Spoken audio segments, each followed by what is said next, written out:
Our story begins in a grand and glittering palace in a city called Susa, far, far from the homeland of our hero. This hero was not a soldier with a sword, but a man named Nehemiah who had a very important and delicate job. He was the king's cupbearer. This meant he tasted the king's wine and food to make sure it was safe. He was a trusted servant, living a comfortable life in the palace of the great Persian King Artaxerxes. One day, Nehemiah's brother Hanani came for a visit with some other men from the land of Judah. Nehemiah was desperate for news of his home city, Jerusalem. The news they brought was terrible. They told him, "The people who survived the exile are in great trouble and disgrace. The wall of Jerusalem is broken down, and its gates have been burned with fire." Nehemiah's heart sank like a stone in deep water. He pictured the great city of his ancestors, the city of King David, lying in ruins. A city without walls was defenseless. Anyone could walk in and attack. The people were ashamed and in danger. For days and days, Nehemiah could not stop thinking about it. He felt so sad he could not eat. He began to pray. He wept and prayed to the God of heaven. He said, "Lord, listen to my prayer. Forgive us, your people, for all the wrong things we have done. Please remember your promise to bring us back together if we turn back to you. Please help me today." Nehemiah's prayer was not just a few words. It came from a heart that was broken for his people. He knew he had to do something, but he was just one man, a servant in a king's court. What could he possibly do? Little did he know, his prayer was the very first brick in a wall that had not yet been built. Nehemiah carried his sadness with him for 4 whole months, even while he worked for the king.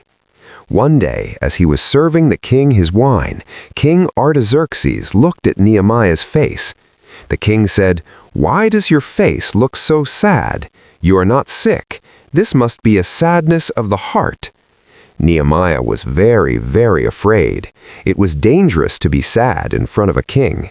But this was the moment his prayer had prepared him for.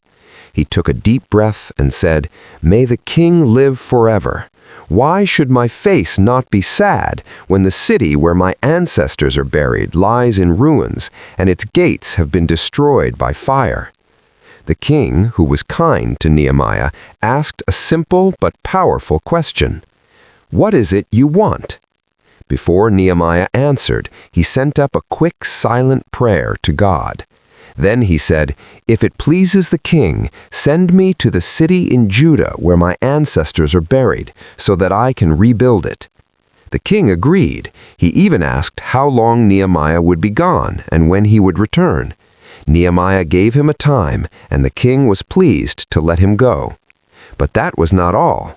Nehemiah, being very wise, also asked for letters from the king to guarantee safe travel, and a letter to the keeper of the king's forest so he could get timber to rebuild the gates. The king gave him everything he asked for because God's kindness was with Nehemiah. After a long journey, Nehemiah arrived in Jerusalem. He waited 3 days without telling anyone why he was there. Then, under the cover of darkness, he took a few trusted men and went out to inspect the broken walls. He rode his donkey through the piles of rubble, past the burned gates, seeing the terrible damage with his own eyes. It was even worse than he had imagined. The next day, he finally gathered the Jewish leaders. He told them, "You see the trouble we are in. Jerusalem is in ruins. Come, let us rebuild the wall of Jerusalem so that we will no longer be in disgrace." He told them how God's hand had been on him and about the king's support. The people were filled with courage. They shouted, "Let us start rebuilding." And so the great work began. Now the hard work started. Nehemiah was a brilliant organizer. He did not try to build the wall all by himself. Instead, he gave each family and each group of people a specific section of the wall to rebuild, right near their own homes. The high priest and his fellow priests built the sheep gate. The men of Jericho built a section. Goldsmiths, perfume makers, and even daughters worked side by side with city rulers and merchants. Everyone, from the most important to the least, picked up a tool and got to work. The city began to buzz with the sounds of clinking stones and shouting workers. But as soon as the work started, the trouble began. 3 local leaders named Sanballat, Tobiah, and Geshem heard what was happening. They were furious. They did not want Jerusalem to be strong again. First, they laughed at the workers. They said, "What are these weak Jews doing? Can they bring stones back to life from piles of rubble? If even a little fox climbed on their wall, it would tumble down." Nehemiah ignored their laughter. He prayed and kept working. When mocking did not stop the work, their enemies became angry and plotted to attack the city and cause confusion. Nehemiah heard about their plot. He did not panic. He placed armed guards at the lowest, weakest points of the wall. He encouraged the people, saying, "Do not be afraid of them. Remember the Lord, who is great and awesome, and fight for your families and your homes." He made a new plan. From that day on, half of the men worked on building, while the other half stood guard with spears, shields, and bows. The builders worked with a tool in one hand and a weapon close by. They worked from sunrise until the stars came out, never even taking off their clothes, always ready for an alarm. The work continued, stone by heavy stone, against all odds. The final days of the building were the hardest. The enemies tried one last clever trick. They sent a message to Nehemiah, trying to scare him. They said, "Meet us in a village so we can talk." They planned to hurt him. Nehemiah sent back the same answer 4 times.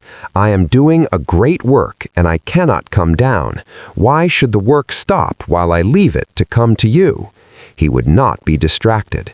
Then they sent a letter claiming he was planning to rebel and make himself king. Nehemiah said it was all lies and prayed for strength. Then, after only 52 incredible days, the impossible happened. The wall was finished. Every stone was in place.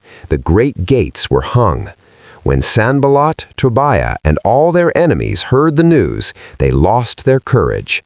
They knew this great work could only have been done with the help of God. The wall stood tall and strong, not just as a barrier of stone, but a monument to faith, courage, and teamwork.